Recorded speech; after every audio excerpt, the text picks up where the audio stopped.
Hello civilians, कैसे हैं आप सब लोग। उम्मीद करते हैं आप सब लोग अच्छे होंगे। तो सिविलियंस, एक बार फिर से आपका बहुत बहुत स्वागत है परफेक्ट इंस्टीट्यूट फॉर सिविलियंस के सिविल इंजीनियरिंग के महाकुंभ के अंदर, जहां पर कि हम आपके लिए लेके आ रहे हैं दोस्तों सिविल इंजीनियरिंग की बहुत सारी स्किल्स को सीखने का मौका। चाहे आप कॉलेज गोइंग हो, फ्रेशर हो, वर्किंग सिविल इंजीनियर्स हो, आप सीख के इंडस्ट्री में बहुत अच्छे ढंग से आगे अपने आप को स्टैब्लिश कर सकते हैं। दोस्तों, परफेक्ट इंस्टीट्यूट फॉर सिविलियंस 15 फरवरी से लेकर 21 फरवरी तक सिविल इंजीनियरिंग का महाकुंभ रन कर रहा है। बहुत सारी ट्यूटोरियल्स यहाँ पर हम आपके लिए लेके आ रहे हैं और वो स्किल्स लेके आ रहे हैं जो कि 100% आपके काम आएंगी फ्यूचर में, जब आप जॉब्स के लिए जाएंगे या इंटरव्यूज के लिए जाएंगे। दोस्तों, 15 तारीख को हम आपको ब्रीफ करेंगे about civil engineering works and tender finding के बारे में।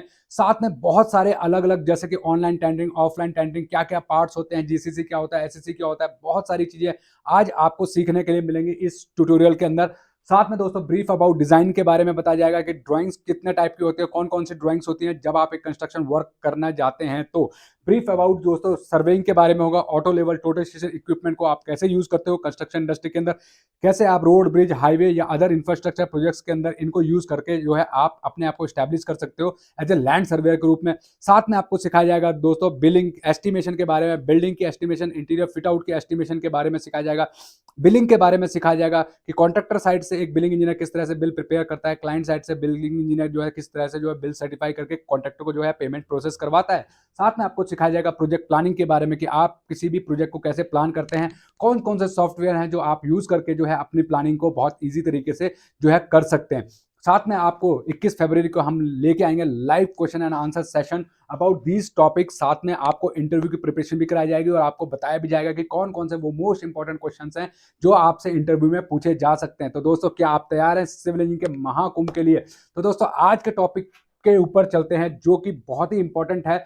आज हम बात करने वाले हैं टेंडरिंग के बारे में। दोस्तों, ऑलरेडी पिछले वीडियो में हम टेंडरिंग के बारे में काफी सारी चीजें डिस्कस कर चुके हैं। अभी हम जो बात करेंगे वो है टेंडरिंग ऑफलाइन मोड के अंदर। जब एक सिविल इंजीनियर जो है करने जाता है अपनी कंपनी के लिए, टेंडर फाइंडिंग के लिए जाता है, तो उसको किन किन बातों का ध्यान रखना होता है, ये सारी चीजें इस वीडियो में हम डिस्कस करने वाले हैं। तो दोस्तों, टेंडरिंग क्या होता है? It is a process to invite bids for a large और स्मॉल प्रोजेक्ट। मतलब बिडर्स को बुलाया जाता है और जो आपने जो टेंडर प्रिपेयर कर रखा है उसको वो लोग पढ़ के, स्टडी करके, उसके जो है आपको कोड करके वापस भेजते हैं। तो इस प्रोसेस को टेंडर कहा जाता है। It is referred to the process where government, financial institutions and जो अदर जो कॉर्पोरेट्स हैं वो इस तरह की बिडिंग को जो है इनिशिएट करते हैं। ठीक है दोस्तों, तो ये जो प्रोसेस है this is called tendering process. ठीक है, नेक्स्ट क्या है दोस्तों, यहां पर आप नेक्स्ट में देखेंगे तो मोड ऑफ टेंडरिंग हमने बात किया था पहले। ऑनलाइन टेंडरिंग मोड होता है और ऑफलाइन टेंडरिंग मोड होता है। अभी इस वीडियो में हम पूरा का पूरा डिस्कस करेंगे कि ऑफलाइन टेंडरिंग कैसे होती है। A to Z about the tendering हम आपको बताने वाले हैं ऑफलाइन मोड के बारे में। दोस्तों, सबसे पहले बात कर लेते हैं कंटेंट ऑफ टेंडर क्या होते हैं। कंटेंट ऑफ टेंडर के बारे में हम ऑलरेडी बता चुके हैं। अभी एक बार फिर से हम आपको बताए थे कि ऑफलाइन टेंडरिंग के जो है मोड्स और उसके बारे में जो कंटेंट होता है, जो कि सबसे इंपॉर्टेंट होता है, कंटेंट ऑफ टेंडर्स क्या होते हैं, इसके बारे में बात कर लेते हैं दोस्तों। तो अगर बात करें कंटेंट ऑफ टेंडर की, तो दोस्तों इसमें ब्रीफ डिस्कशन अबाउट वर्क मिलता है। साथ में मिलता है आपको इंस्ट्रक्शन टू टेंडरर्स। जो टेंडरर्स कौन है दोस्तों? जो टेंडर को कोट कर रहे हैं, जो टेंडर को फिलअप करते हैं, दोज वी कॉल टेंडरर्स। ठीक है दोस्तों, तो ये जो है टेंडर जो है आपको उसके साथ में मिलता है इंस्ट्रक्शन टू टेंडर और टेंडर फॉर्म मिलता है। कंडीशन ऑफ कॉन्ट्रैक्ट्स मिलती हैं। जनरल कॉन्ट्रैक्ट, दो टाइप की कॉन्ट्रैक्ट कंडीशन होती है, जनरल कॉन्ट्रैक्ट कंडीशन है, स्पेशल कॉन्ट्रैक्ट कंडीशन। ये हम सब चीजें डिस्कस करेंगे ब्रीफ में। ठीक है दोस्तों, स्पेसिफिकेशंस क्या होती हैं, ड्राइंग्स क्या होती हैं, बिल ऑफ क्वांटिटीज क्या होती है, और लास्ट में आता है ईएचएससी मैनुअल्स क्या होते हैं। ईएचएससी मैनुअल क्या होते हैं, इसके बारे में भी हम लोग जो है पूरा डिटेल में आज इस वीडियो में डिस्कस करने वाले हैं। तो ये सारी चीजें डिस्कस करने वाली चीजें हैं और बहुत ही इंपॉर्टेंट चीजें हैं अगर आप एक सिविल इंजीनियरिंग और टेंडरिंग डिपार्टमेंट में कल फ्यूचर में जाना चाहते हैं। तो दोस्तों, अभी जो है हम बात कर लेते हैं पहले अपने कंडीशंस। हमारा जो है दोस्तों, एक सेकंड थोड़ा क्लियर कर देते हैं इसको। तो अभी ब्रीफ डिस्कशन अबाउट वर्क के बारे में बात करते हैं। ब्रीफ डिस्कशन अबाउट वर्क होता क्या है दोस्तों? ब्रीफ डिस्कशन अबाउट वर्क क्या होता है दोस्तों, कि जिसमें हम लोग ये देखते हैं कि क्लाइंट बताता है कि आपको जो है आपका स्कोप ऑफ वर्क क्या है। ब्रीफ डिस्कशन मतलब आपका स्कोप ऑफ वर्क डिफाइन किया जाता है। किस प्रकार से डिफाइन किया जाता है? जैसे आप मेरे पीछे देख रहे होंगे, यहाँ पे लिखा हुआ है brief discussion about work, following work shall be included but not be limited to. ठीक है दोस्तों, मतलब यहाँ पे ये काम आपको करना पड़ सकता है, लिमिटेड नहीं है, हो सकता है आपका एग्जीक्यूशन का काम बढ़ जाए। ठीक है, यहाँ पे लिखा हुआ है scope of work shall includes but not be limited to carrying out a public area interior works at ground floor, second floor and gym as stated. मतलब यहाँ पर जो आपका काम है, जो स्कोप ऑफ वर्क है कि आपको क्या करना है दोस्तों, आपको ग्राउंड फ्लोर, सेकंड फ्लोर और जिम जो एरिया है उसको आपको इंटीरियर फिट आउट करना है। मतलब यहाँ पर स्कोप ऑफ वर्क डिफाइन किया गया है। पब्लिक, अगर हम बात करें ground floor public area comprises reception lobby, market area, lift lobby and toilets, ये सारी चीजें आपको क्या है इंटीरियर फिट आउट करना है इन प्रोजेक्ट्स का। And scope of work majorly covers streets, flooring, flooring हो गया, स्कर्टिंग हो गया, डैडोइंग हो गया, फॉल सीलिंग, पैनलिंग, वुडन, चाहे वो मिरर का पैनलिंग हो, market area, niche and counters, wall covering, painting etcetera as detail in BOQ। मतलब ये चीजें तो आपको करनी है, टाइल लगाना है, वुडन पैनलिंग करनी है, मिरर पैनलिंग करनी है, फॉल सीलिंग करनी है, उसमें डैडोज वगैरह लगाने हैं। तो ये सारी चीजें आपको करनी है, पेंटिंग वगैरह भी यहाँ पे लिखा हुआ है। ये सारी चीजें और ज्यादा डिटेल के लिए आपको BOQ रिफर करना होगा। ठीक है दोस्तों, ऐसे ही सेकंड फ्लोर के बारे में है पूरा डिस्क्रिप्शन, और ऐसे ही जिम के बारे में है। मतलब इसमें क्लाइंट क्या करता है दोस्तों, आपको बताता है कि आपके स्कोप ऑफ वर्क क्या क्या रहेंगे, आपको क्या क्या करना है। तो ये एक ब्रीफ दे देता है, बाकी डिटेल के लिए आपको क्या करना होगा, BOQ को रेफर करना होगा। ठीक है दोस्तों, यहाँ पर आपको एक हिंट कहते हैं ना, एक हिंट दे देता है कि ये आपका स्कोप ऑफ वर्क है। नेक्स्ट आता है दोस्तों इंस्ट्रक्शन टू टेंडर। मान लीजिए अगर आप टेंडर कोट करने जा रहे हैं तो आपको किन किन बातों का ध्यान रखना है, यहाँ पर यही कहा गया इंस्ट्रक्शन टू टेंडरर्स। ठीक है, टेंडरर को क्या क्या इंस्ट्रक्शन रखनी होती है, क्या क्या चीजें ध्यान रखनी है। अगर हम यहाँ पर देखें दोस्तों, यहाँ पर लिखा हुआ instruction to tender, we are pleased to inform that our organization have pre-qualified bid of the public area of the, जो भी प्रोजेक्ट का डिटेल रहेगा वो यहाँ पर लेगा, the schedules and instruction to bid are detailed here under। मतलब यहाँ पर पूरा का पूरा डिटेल में आपको बता रखा होगा कि आपको कैसे जो है इस बिडिंग प्रोसेस को कैरी ऑन करना है, कैसे आपको फॉलो करना है। यहाँ पर जो है डिस्क्रिप्शन रहेगा, साइट का एड्रेस रहेगा, एम्प्लॉयर मतलब क्लाइंट का नाम रहेगा, प्रोजेक्ट मैनेजर मतलब कई बार PMC होती है प्रोजेक्ट के अंदर तो वो यहाँ पर रहेगा। टेंडर डॉक्यूमेंट्स, टेंडर डॉक्यूमेंट्स क्या क्या यहाँ पर दे रखा है, मतलब इस टेंडर के अंदर क्या क्या आपको मिल रहा है वो हमने पहले भी डिस्कस किया था, लेकिन फिर क्लाइंट जो है दोस्तों आपको एक बार रिमाइंडर दिलाता है। इंस्ट्रक्शन टू टेंडर मिलेगा, जनरल कॉन्ट्रैक्ट कंडीशन मिलेंगे, स्पेशल कॉन्ट्रैक्ट कंडीशन मिलेगी, technical specification, schedules of rates and preambles मिलेंगे, ड्राइंग्स मिलेंगे, environment health and safety manuals आपको मिलेगा। मतलब ये कंटेंट है इस टेंडर का। एक क्योंकि बार बार आपको रिमाइंड इसलिए दिलाता है कि कहीं जो है अटैचिंग करते हुए कोई फाइल मिस हो जाए तो आप इसको पढ़ के बार बार जो है उसको दोहरा सकते हो और आपको याद रहेगा कि हाँ ये चीजें इस टेंडर के अंदर होनी चाहिए थी। अगर अदरवाइज कोई मिस हो रखी है तो आप क्लाइंट से जो है उन चीजों को मांग सकते हो। तो इसलिए जो है दोस्तों इंस्ट्रक्टिव टेंडर में टेंडर डॉक्यूमेंट्स के क्या क्या कंटेंट्स हैं वो मेंशन किए होते हैं। अब टेंडर सबमिशन यहाँ पर लिखा हुआ है दोस्तों, यहाँ पर tender shall be submitted in the seal envelope with a label tender for public. जो यहाँ पे लिखा हुआ है, क्या लिखा हुआ है, सील्ड एरिया, सील्ड एनवलप होगा जो आपको मिलेगा, वो सील्ड एनवलप होगा, ओपन नहीं होना चाहिए। ठीक है, और यहाँ पर name of tender as per the instruction content in the invitation letter, मतलब जो आप क्लाइंट को भेजेंगे वो सील्ड एनवलप होना चाहिए, वो ओपन नहीं होना चाहिए। जब भी आप टेंडर भेजेंगे वापस फिलअप करके तो वो सील्ड फॉर्म में होना चाहिए। ठीक है दोस्तों, the tender shall be submitted solely on the basis of the tender documents and shall be free on of any deviation. मतलब उसमें आपको कोई भी चेंजेस नहीं करने हैं जब आप टेंडर फिलअप करते हैं। मतलब जो आपको कहा गया है आपको केवल वही करना है, आपको कोई भी चेंजेस टेंडर के अंदर नहीं करने हैं। डेविएशन मतलब चेंजेस होता है, आपको भी चेंजेस नहीं करने हैं।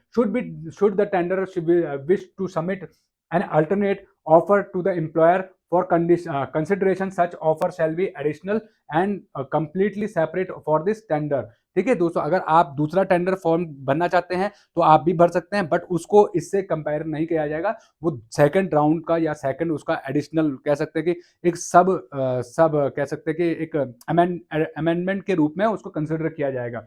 The tender shall contain the following documents and duly filled, stamped and signed by the legal authorities representative of the tender with the full name, designation and address। मतलब जब आप भेज रहे हो तो टेंडर के हर एक पेज पे आपकी सील होनी चाहिए, सिग्नेचर होने चाहिए, और जो अथॉरिटी है, जो साइनिंग अथॉरिटी है, उसके जो है सिग्नेचर होने वहां पर जरूरी है, और डेजिग्नेशन मेंशन होना चाहिए, और एड्रेस भी जो है वो मेंशन होना चाहिए। ठीक है दोस्तों, नेक्स्ट है दोस्तों यहाँ पे लिखा हुआ form of the tender with field schedules of rates, earnest money deposit, tender documents and legal documents जो है दोस्तों, अगर लेटेस्ट जो है इनकम टैक्स सर्टिफिकेट आपको वहां पर जो है प्रोवाइड करना है क्लाइंट को। ठीक, नेक्स्ट क्या है दोस्तों, इंस्ट्रक्शन टेंडर में नेक्स्ट पेज पे चलते हैं। नेक्स्ट पेज में यहाँ पर कहा गया है दोस्तों, अगर आपकी पार्टनरशिप डीड है, जैसे हमने बात किया था टेंडर के अंदर की कंपनीज कितने टाइप की होती हैं, अगर आपकी कंपनी पार्टनरशिप में चल रही है तो आपको partnership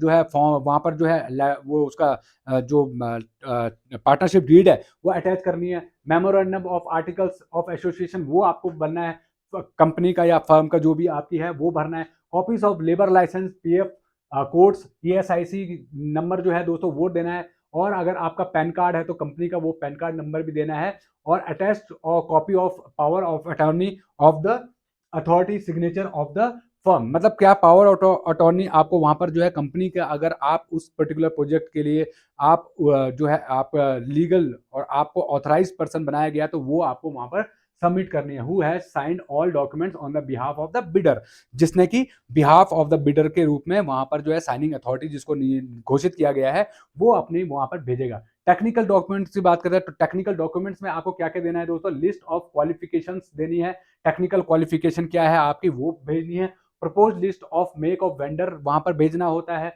organisation charts and CVs, जो भी proposed management and supervision staff, जो भी आपके उस प्रोजेक्ट के लिए आप जो है स्टाफ हायरिंग कर रहे हो या आप डेप्यूट करने वाले हो, उन सबके सीवीज वहां पर भेजोगे। प्रोजेक्ट मैनेजर और deputy project manager, planner, EHSC manager और क्यूए मैनेजर के आप वहां पर जो है सीवीज फॉरवर्ड करेंगे क्लाइंट को। लेबर ऑफ हिस्टोग्राम भेजेंगे, लेबर हिस्टोग्राम आपको भेजना जरूरी है कि हिस्टोग्राम क्या कहता है, for the duration of the work with break down between trades and skilled and unskilled labour के बीच में मैन डेज के हिसाब से वहां पर आपको जो है ये चीजें भेजनी है। नेक्स्ट क्या है दोस्तों, आपको क्या भेजना है, लिस्ट ऑफ प्रपोज इक्विपमेंट आपको भेजना है। लिस्ट एंड प्रपोज सब कॉन्ट्रैक्टर सप्लायर जो है आप कौन कौन से करने वाले हैं इस प्रोजेक्ट के लिए वो आपको भेजना है। Propose construction schedules in the shape of bar chart, complete the work stipulated periods, मतलब कैसे आप इस प्रोजेक्ट को एग्जीक्यूट करोगे वो आपको क्लाइंट को बताना होता है। क्यूएक्यूसी मैनुअल ऑफ द कंपनी वो और ईएचएस मैनुअल आपको कंपनी का भेजना होता है। कंपनी ये क्यों मांग रही है दोस्तों, ये टेक्निकल डॉक्यूमेंट क्यों मांग रही है, वो ये देखना चाहती है कि आपने कितना सीरियस होकर इस टेंडर को कोट किया है। क्योंकि जब आप लेबर हिस्टोग्राम देखोगे तो आपको पता चलेगा कि हाँ मैं कितने मैन पावर कब कब जो है इस प्रोजेक्ट पे डेप्यूट करूंगा, स्टाफ कब कब डेप्यूट होंगे। और सेकेंडली आपसे पूरा जो है बार चार्ट मांगा गया है कि प्रोजेक्ट का बार चार्ट क्या होता है, कैसे आप इस प्रोजेक्ट को एग्जीक्यूट करेंगे, क्या क्या क्या प्रोसेस रहेगा। तो वो तभी आप कर पाएंगे जब आपने प्रोजेक्ट को डीपली जाके स्टडी किया होगा। आपके क्यूएक्यूसी मैनुअल आप उस ढंग से तैयार करोगे क्योंकि आपका कौन कौन से आइटम आपके स्कोप में है और उनको आप कैसे एग्जीक्यूट करोगे, कैसे सेफ्टी वहां पर मेंटेन करोगे साइट के ऊपर। तो क्लाइंट इन डॉक्यूमेंट्स के थ्रू ये समझ जाता है कि आपने रियली में इंटरेस्ट लेके इस प्रोजेक्ट को पढ़ा है। ठीक है, अब नेक्स्ट आती है दोस्तों ईएमडी मनी। तो ईएमडी क्या होता है, अर्नेस्ट मनी डिपॉजिट कहते हैं, ईएमडी होता है। ईएमडी क्या होता है दोस्तों, ये एक सिक्योरिटी डिपॉजिट होती है। देखिए दोस्तों, जैसे हम ये फ्री वीडियो चला रहे हैं तो फ्री वीडियो तो हर कोई ज्वाइन करना चाहता है, हर कोई सीखना चाहता है फ्री वीडियो से। लेकिन वहीं पे अगर अगर हम बात करें कि पेड कोर्सेज की, तो पेड कोर्सेज में वही लोग आएंगे जो रियली इंटरेस्टेड होंगे। हो सकता है 100 में से केवल 10 आए, 5 आए, 2 आए, 1 आए, लेकिन वही आएगा जो कि रियली इंटरेस्टेड होगा। तो ईएमडी भी इसी प्रकार से लगा दी जाती है क्योंकि बहुत सारे लोग ऐसे होते हैं जो केवल टाइम पास के लिए जो है दोस्तों वहां पर आते हैं, बिडिंग करते हैं। लेकिन जब ईएमडी की बारी आती है तो ईएमडी जो है क्लाइंट इसलिए लगाता है कि वही लोग उस बिडिंग प्रोसेस में इन्वॉल्व हो जो कि रियली इंटरेस्टेड है। अगर आपको ईएमडी यहाँ पर कहा गया है कि 1% कम से कम आपकी ईएमडी की 1% होनी चाहिए, मतलब टोटल प्रोजेक्ट वैल्यू का 1% का आप ईएमडी जमा कराएंगे। अगर मान लीजिए 100 करोड़ का प्रोजेक्ट है तो 1 करोड़ रुपया आपको जमा कराना होगा एज ए ईएमडी। अब ईएमडी जरूरी नहीं आप कैश जमा कराएं, आपको कैश नहीं जमा कराना होता है। ईएमडी का जो है प्रोसेस होता है, फॉर्म होता है। ईएमडी को आप जमा कराते हैं दोस्तों किसके रूप में, आप बैंक गारंटी के रूप में दे सकते हैं, चेक के रूप में दे सकते हैं, या डीडी के रूप में आप जमा करा सकते हैं क्लाइंट को। अब ये जो पैसा है ये आपके पास नहीं होता, क्लाइंट के पास नहीं होता, ये आपके बैंक के पास होता है। क्योंकि डीडी जब ही आपको बैंक इशू करेगा जब आपका उतना पैसा बैंक में पड़ा होगा। आपको आप चेक तभी दे सकते हो जब आपके पैसे उतने अकाउंट में हो, क्योंकि अगर इनकेस क्लाइंट ने वो चेक जो है कैश करवा लिया तो क्या हो जाएगा, आपके पैसा अकाउंट में नहीं होगा तो वो आपको जो है पेनल्टी लगा के और आपको डिस्क्वालीफाई कर सकते हैं। आपके ऊपर जो है जो रॉन्ग फॉल्स चेक देने का वो केस भी डाल सकते हैं। साथ में जो है परफॉर्मेंस बैंक गारंटी इसलिए देनी होती है, बैंक तभी बैंक गारंटर बनेगा जब आपने उसके अकाउंट में पैसा रखा होगा। ठीक है दोस्तों, तो ये जो है ईएमडी का प्रोसेस होता है, और ईएमडी इसलिए जमा कराई जाती है ताकि आप जो है सीरियस होकर उस प्रोजेक्ट के लिए बिड करें। ना आपका टाइम खराब होगा, ना क्लाइंट का टाइम खराब होगा। अदरवाइज क्या होता है, फ्री की चीजों को लिए तो सब लोग आ जाते हैं। ठीक है, तो ये चीजें हैं। और ये जो ईएमडी है, ये ऐसा नहीं है कि क्लाइंट अपने पास ही रख लेता है या रिफंडेबल नहीं होती। ये रिफंडेबल होती है, और ये तब वापस मिलती है जब एक क्लाइंट जो है किसी कॉन्ट्रैक्टर को फाइनल कर देता है, तो उसके 28 से 30 दिन के अंदर ये जो आपने मोड दिया है, जिस भी मोड में आपने जमा कराई है ईएमडी, चाहे वो परफॉर्मेंस बैंक गारंटी हो, चाहे वो क्या बोलते हैं आपकी चेक हो, चाहे वो ये आपका डीडी हो, तो वो आपको वापस मिल जाएगा विदाउट एनी इंटरेस्ट। आप ऐसा नहीं है कि 1 करोड़ रुपए का चेक आपने दे दिया या 1 करोड़ रुपए का डीडी आपने दे दिया, आप बोले सर मेरे को तो इस पे 12% ब्याज चाहिए, तो वो ब्याज नहीं मिलता है जो आपने मोड दी, क्योंकि क्लाइंट ने आपसे कैश नहीं मांगा है, क्लाइंट ने मांगा आपको गारंटी मांगी है, या फिर डीडी मांगा या चेक मांगा, तो वो पैसा आपको वापस मिल जाता है। वो चेक, वो मोड, जिस भी मोड से आपने वापस दिया है, वो आपको वापस मिल जाएगा। ठीक है, जैसे किसी भी कॉन्ट्रैक्टर को जो है हम लोग वर्क अलॉट कर देंगे, तो वो आपको पैसा वापस मिल जाएगा। और यहाँ पर लिखा गया instruction to for quoting the rate shall be exclusive. यहाँ पर क्लाइंट ने कहा है कि आपके जो रेट्स होंगे ना, जो भी आप रेट लगाओगे, वो एक्सक्लूड होंगे सर्विस टैक्स से या फिर आपके जीएसटी से। मतलब किसी भी प्रकार का जीएसटी आप वहां पर नहीं लगाओगे, कोई भी टैक्सेस वहां पर आप रेट एनालिसिस करते हुए कंसीडर नहीं करोगे, विदाउट जो है जीएसटी आप कोट करेंगे। ठीक है, अब आगे चलते हैं। नेक्स्ट पेज पे है दोस्तों, tender shall be quote for all item. ऐसा नहीं है कि आप जो है रेट एनालिस्ट जो आपका बीओक्यू आपको दिया गया है, तो उसमें आपने कुछ चीजें छोड़ दी हैं। उससे क्या होगा कि कई लोग करते हैं ऐसा, क्यों करते हैं, क्योंकि ये दिखाने के लिए कि भैया मेरा जो है बिडिंग कॉस्ट जो है वो कम आया है, और उसमें वो महंगे महंगे आइटम को छोड़ देते हैं। तो उससे क्या होता है, उनका टेंडर वैल्यू है वो कम रिफ्लेक्ट होता है। तो क्लाइंट कहता है यहाँ पर कि भैया आप को सारे के सारे जो आइटम बीओक्यू के अंदर है वो कोट करने हैं, उसमें छोड़ना नहीं है। अगर आप छोड़ते हैं तो आप डिस्क्वालीफाई भी हो सकते हैं, या आप नेगोशिएशन मीटिंग के अंदर वो आपसे इसको रिवाइज करने के लिए कहेगा, फिर आपको जो है दोबारा से टेंडर जो है वो भर के देना होगा। तो यहाँ पर जो है आपको पूरा का पूरा जो है टेंडर को जो है भरना है, पूरे बीओक्यू को आपको फिलअप करना है। नेक्स्ट क्या है, आप कोई भी एक्स्ट्रा आइटम नहीं अपनी तरफ से बनाएंगे। जो ड्राइंग में कहा गया है, जो बीओक्यू के अंदर है, वही आपको कर रहा है। हाँ, अगर आपको लगता है कि इसमें कुछ चीजें मिस हो रखी हैं जो कि ड्राइंग्स में रिफ्लेक्ट हो रही हैं, बीओक्यू में नहीं है, तो आप उनको नेगोशिएशन मीटिंग के अंदर या आप उनको जो है क्लैरिफिकेशन राउंड के अंदर जो है वो क्लियर कर सकते हैं डेफिनेटली। बट आप उनके डॉक्यूमेंट को छेड़ नहीं सकते हैं, उनमें कोई भी एडिटिंग आप नहीं कर सकते हैं। नेक्स्ट क्या दोस्तों, the employer reserve the right to split the work between 2 और मोर टेंडर्स। कंपनी कहती है कि भैया मैं बाउंड नहीं हूं, मैं चाहूं तो मैं इसी काम को जो है आगे किसी और को भी दे सकती हूँ। मुझे आपकी परफॉर्मेंस अच्छी नहीं लगी तो मैं आपका स्कोप ऑफ वर्क कम करके दूसरे को भी जो है इनकॉर्पोरेट कर सकता हूं। मैं किसी भी तरह से जो है बाउंड नहीं हूं, अपने काम को मुझे टाइमली कंप्लीट करना है, उसके लिए मुझे 2 रखने, अगर आप करते हैं तो बहुत अच्छा है, अदरवाइज मैं किसी दूसरे को भी इन कर सकता हूं, किसी दूसरे कॉन्ट्रैक्टर को भी ला सकता हूं उसी काम के लिए। ठीक है दोस्तों, तो यहाँ पर क्लाइंट जो है क्लाइंट ने क्लियर कर दिया है। नेक्स्ट क्या है दोस्तों, क्लैरिफिकेशन क्या है, the tender should read all the conditions specification and study the tender drawing carefully before submitting the tender. मतलब आपको बहुत ध्यान से इनको पढ़ना है, एक एक लाइन को आपको पढ़ना होता है, तब जाके आप इसको कोड कर सकते हैं। अदरवाइज क्या होता है कि जो है कॉन्ट्रैक्टर पढ़ते नहीं है, बहुत सारी चीजों को बिना पढ़े जो है वो टेंडर साइन ऑफ कर देते हैं, और अनलकीली जो है उनको कॉन्ट्रैक्ट मिल भी जाता है, और बाद में जो है बहुत सारे डिस्प्यूट होने शुरू हो जाते हैं। तो इस तरह की डिस्प्यूट की सिचुएशन से बचने के लिए क्लाइंट क्या करता है, आपको पहले ही इंस्ट्रक्शन दे देता है, भैया बाद में किसी भी तरह का डिस्प्यूट नहीं चाहिए हमारे को, इसलिए आप जो है पूरे टेंडर को जो है क्लियर करें। अगर आपके डाउट है तो आप हमसे मीटिंग करवाइए, मीटिंग करिए हमारे टीम के साथ में, और उन डाउट्स को क्लियर कीजिए। But after getting the tender आप कोई भी डिस्प्यूट क्रिएट नहीं करेंगे। ठीक है दोस्तों, वेरिफिकेशन, वैलिडिटी ऑफ टेंडर क्या है दोस्तों, यहाँ पर क्लाइंट क्या कहता है, वैलिडिटी, ये टेंडर कब तक वैलिड है, the tender shall be remain valid for acceptance of the period of 90 days from the date of opening of the tender. मतलब जब आपको अगर टेंडर मिल जाता है, मान लीजिए आपको कंपनी ने सेलेक्ट कर लिया, तो 90 days तक उसकी वैलिडिटी है। ठीक है, वहां तक, if the tender withdraws his tender before the said period or make any modification in the terms of condition of tender, then the employer may without prejudice to any other right or remedy be liability to the forfeit the earnest money deposit. उसकी वापस वो forfeit, मतलब वो उसकी EMD को रख लेगा अगर कोई भी, अगर वो बैक फुट पे जाता है, मतलब 90 डेज के अंदर अगर आपने काम शुरू नहीं किया और आप जो है काम करने के लिए इच्छुक नहीं है, तो ईएमडी आपकी रिफंडेबल नहीं होगी। कंपनी जो है लायबल आपको एक भी ईएमडी का पैसा वापस नहीं कर देगी। वो आपका जो भी आपने मोड में जमा कराया था वो उसको इनकैश कर देगी। ठीक है दोस्तों, तो ये था वैलिडिटी ऑफ टेंडर। नेक्स्ट क्या है दोस्तों, ओपनिंग ऑफ टेंडर। अब ओपनिंग कैसे करेगा क्लाइंट, उसके बारे में भी लिखता है। Tender received after the deadline of submission of the tender may not be consider. मतलब अगर आपका आज दोपहर 12 बजे जो है टेंडर ओपन होना है और आपका टेंडर 12:01 पर भी रिसीव होता है, तो क्लाइंट उसको रिजेक्ट कर देगा। बिफोर टेंडर ओपनिंग टाइम आपको टेंडर जो है सबमिट करने होते हैं all the terms and condition के साथ में, और अगर आप 1 मिनट भी लेट होते हैं तो वो आप डिस्क्वालीफाई हो जाएंगे। सो ये आपको बात ध्यान रखनी है। यहाँ पर लिखा हुआ है tender will be open in presence of employer representative and project manager. जो भी क्लाइंट का रिप्रेजेंटेटिव है, जो भी उसकी टीम है, टेंडर टीम है, वो उनके प्रेजेंस में ओपन होगा।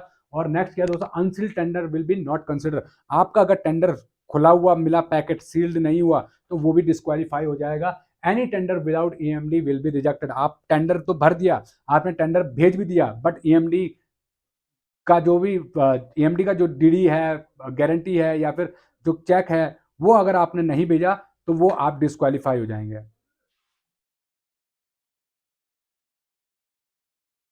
सो गाइज यहाँ पर जो है, अब यहाँ पर नेक्स्ट लिखता है क्लाइंट की no overwriting, no overwriting will be और कटिंग जो है विल बी एक्सेप्टेड। मतलब आप किसी भी तरह से ओवर राइटिंग नहीं कर सकते हैं और कटिंग जो है एक्सेप्टेबल नहीं होगी। In such case the tender will be rejected without any other consideration. मतलब अगर आप ऐसा करते हैं, ओवर राइटिंग करते हैं, तो आप जो है डिस्क्वालीफाई हो जाएंगे और आपका टेंडर जो है वो जो है रिजेक्ट हो जाएगा। अवार्ड के बारे में बोलता है कि अवार्ड कैसे करेंगे, टेंडर को जो है अवार्ड कैसे करेंगे। The acceptance of tender will be rest with the employer who does not bid itself to accept the lowest tender. ऐसा नहीं होता है दोस्तों कि कई बार हम लोग का मिथ्स ये रहता है कि जो सबसे लोएस्ट बिडर है क्लाइंट उसी को टेंडर दे देगा। क्लाइंट फ्री होता है, वो चाहे तो हाईएस्ट को भी दे सकता है, वो चाहे तो सेकंड लोएस्ट को भी दे सकता है। मतलब वो फ्री है, किसी को भी वो काम दे सकता है।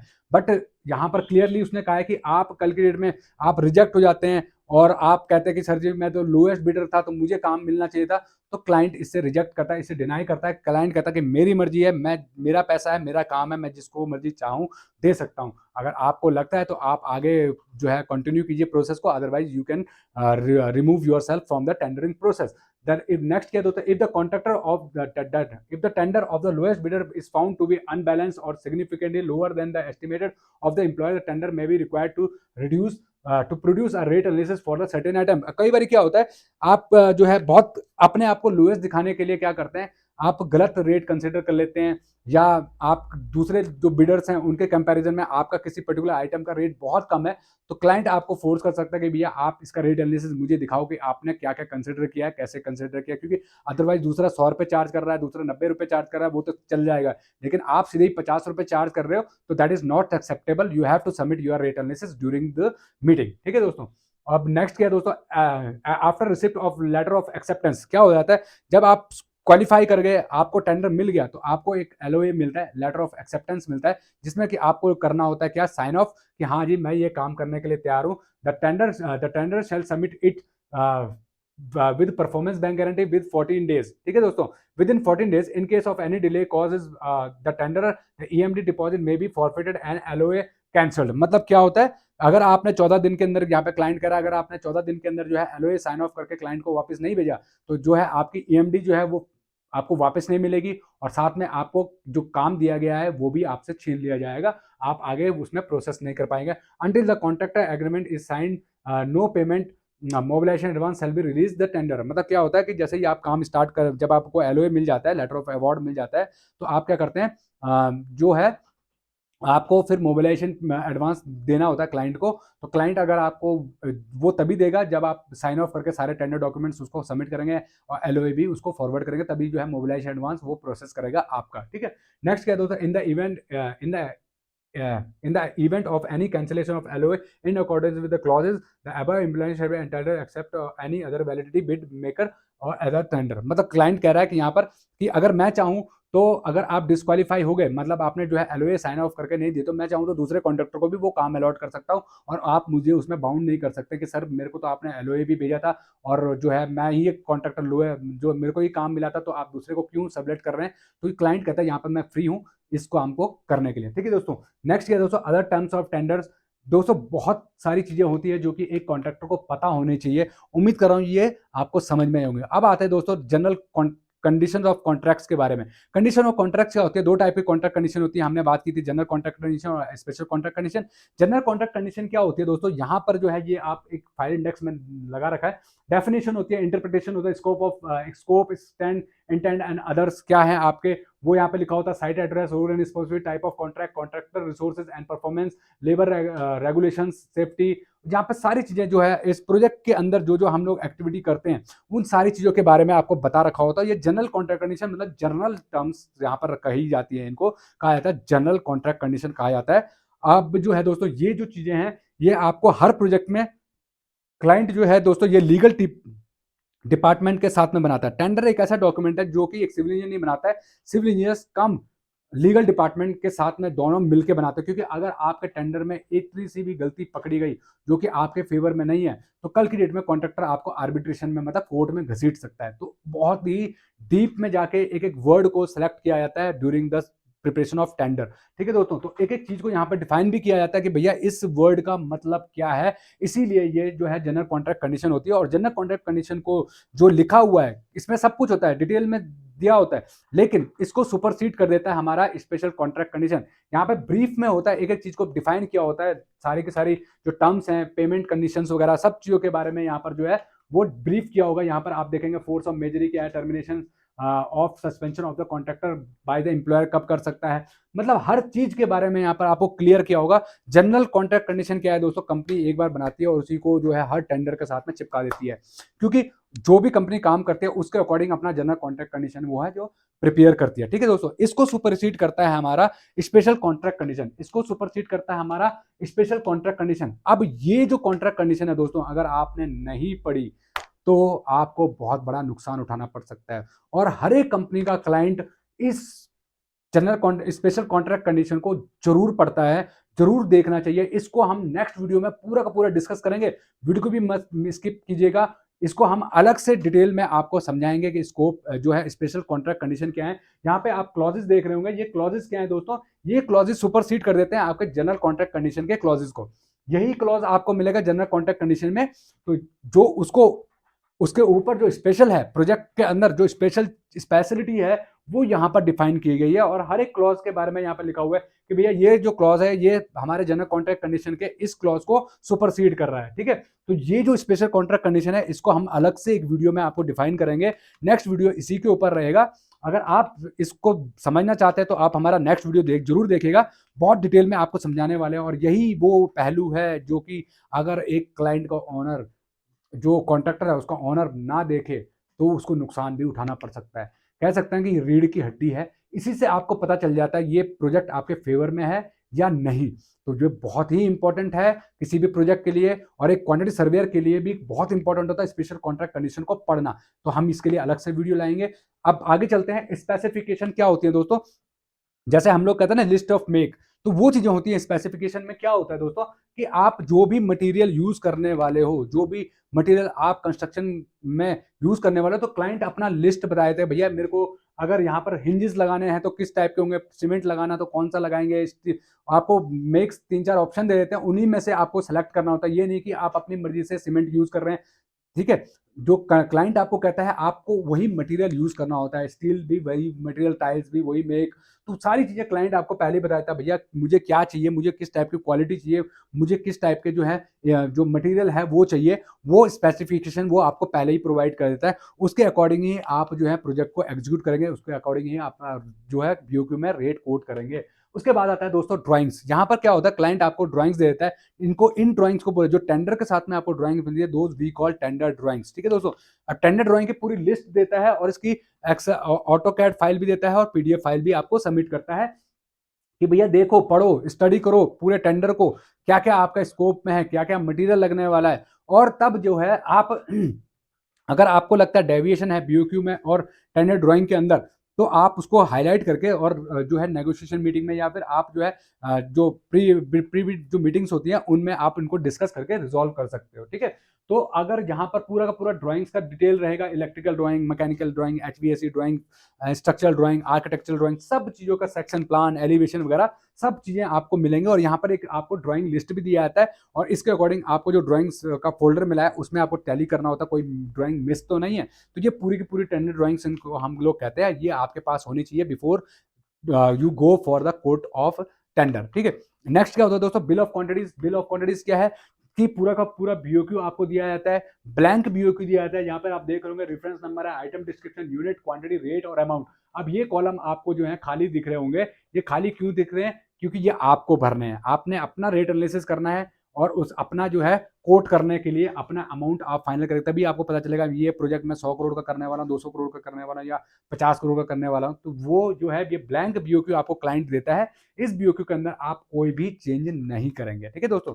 नेक्स्ट क्या है दोस्तों, health and safety environmental policy. ये क्या होता है, क्लाइंट कि अपना जो है दोस्तों वो अपना बता देता है कि भैया मैं इस तरह से जो है सेफ्टी फॉलो करता हूँ और ये मेरा क्वालिटी एग्जीक्यूशन प्लान है, तो आपको भी यही चीजें फॉलो करनी है। तो इसके बेसिस पे ही आप भी जो है अपना सेफ्टी जो है मैनुअल्स या क्वालिटी क्यूसी मैनुअल जो है वो आप क्लाइंट को भेजते हैं, ठीक है दोस्तों। तो नेक्स्ट दोस्तों उम्मीद करते हैं यहाँ पर आपको बहुत कुछ सीखने के लिए मिला होगा। ये पूरा का पूरा ट्यूटोरियल बहुत इंपॉर्टेंट था हमारे सिविल इंजीनियर्स के लिए। अगर फ्यूचर में आपको टेंडरिंग डिपार्टमेंट के अंदर काम करने का मौका मिलता है तो this video definitely 110% will help you in your future. तो दोस्तों उम्मीद करते हैं वीडियो पसंद है, लाइक जरूर कीजिएगा, चैनल को सब्सक्राइब करना बिल्कुल भी मत भूलिएगा। और स्पेशल कॉन्ट्रैक्ट कंडीशन का जो वीडियो आएगा दोस्तों उसको बिल्कुल भी मिस मत कीजिएगा, क्योंकि वो एक ऐसा डॉक्यूमेंट है जो कि आपके प्रोजेक्ट की काया पलट कर सकता है। उसमें बहुत सारी इंपॉर्टेंट इंफॉर्मेशन आपको मिलने वाली है। तो दोस्तों मिलते हैं नेक्स्ट वीडियो में, तब तक के लिए जय हिंद, जय भारत।